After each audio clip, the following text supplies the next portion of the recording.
Gary Burrill, this is Lenore Zann. I'm leader. Lenore is the education critic for the New Democratic Party.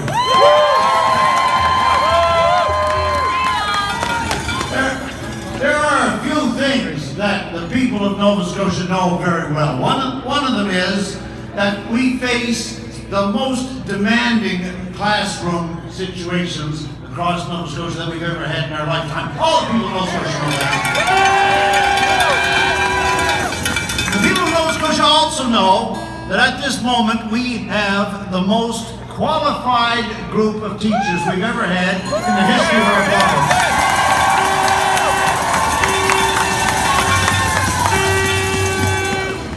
And so it's very simple. When you've got the most demanding circumstance you've ever had and the most qualified people to deal with it that you've ever had, how ought one to deal with that? The way to deal with that is to treat those people with respect.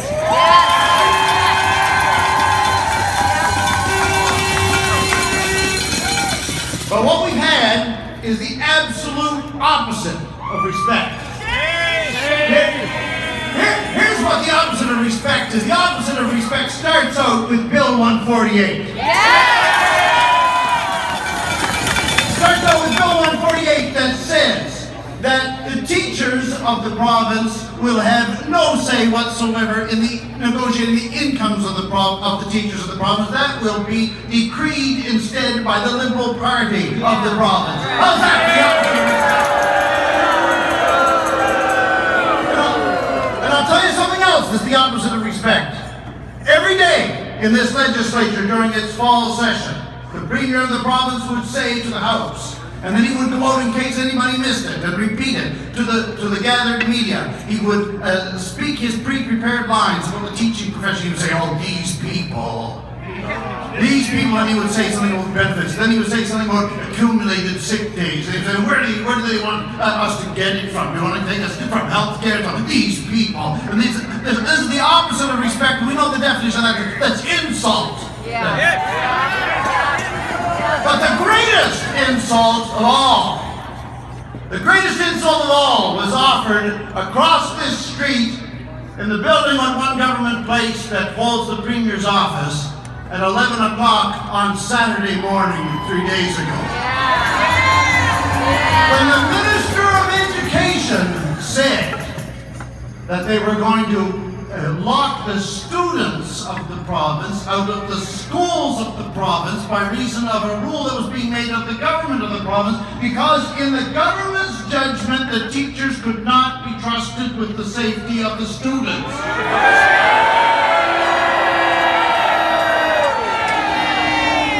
So let me ask a very simple question. On what planet does Karen Casey get to question the teachers in Nova Scotia about their capacity to look after the safety of the students?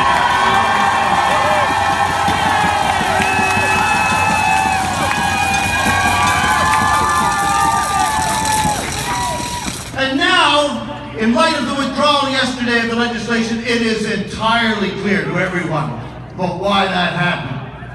All that pseudo-safety talk was a front. All that pseudo-safety talk was a fraud. All that pseudo-safety talk was a ruse. A fraud, a front, and a ruse in order to get teachers back in the position where they want them to be, so that the teachers will no longer take the position that we've got to do something very profound, some very serious social investment in the classrooms of our province. And it's so important that you have all said today, and continuing to that great insult, no, no, never no. No, no, never no. No, no, never no. No, no, never no. No, no, never no. No, no, never no. No, no, never no. No, no, never no. No, no, never no. No, no. Where's it? Hello, everybody! How are we doing tonight? Woo! Are we doing well? Are we freezing? Yes! Well, that's okay. We want to make Karen Casey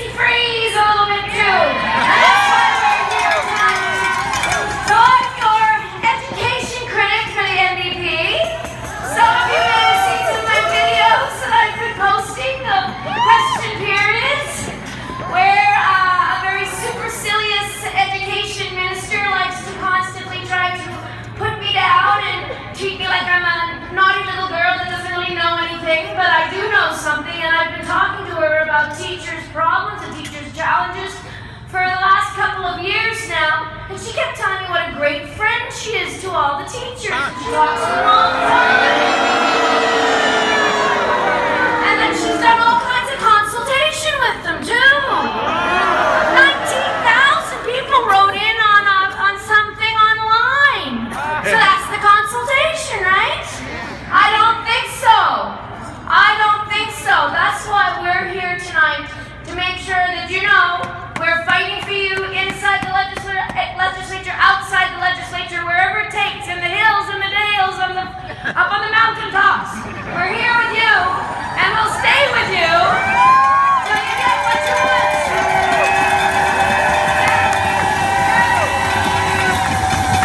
So, on that note, I'm going to lead us in a song, because this reminds me of the 60s and the 70s, when people had to come out in large numbers and protest the things that their governments were doing. So I had to actually Google a few protest songs from the 60s and 70s. Gotta love Google, right?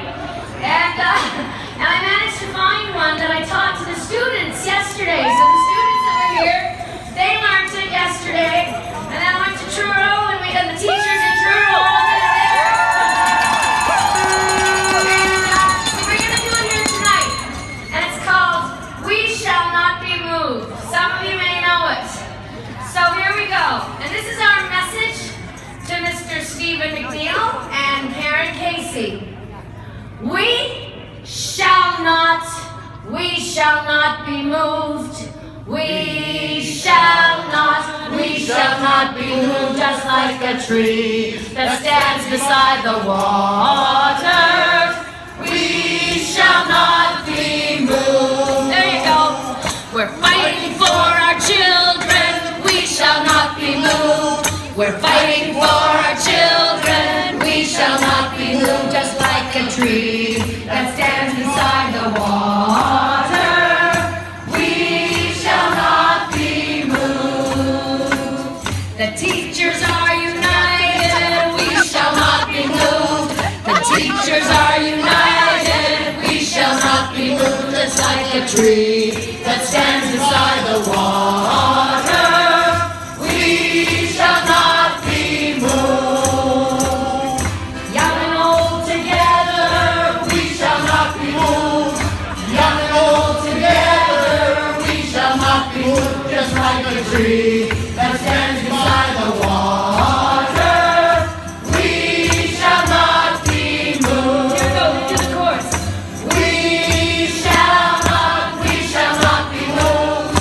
We shall not be moved, just like a tree that stands by the water. We shall not be moved.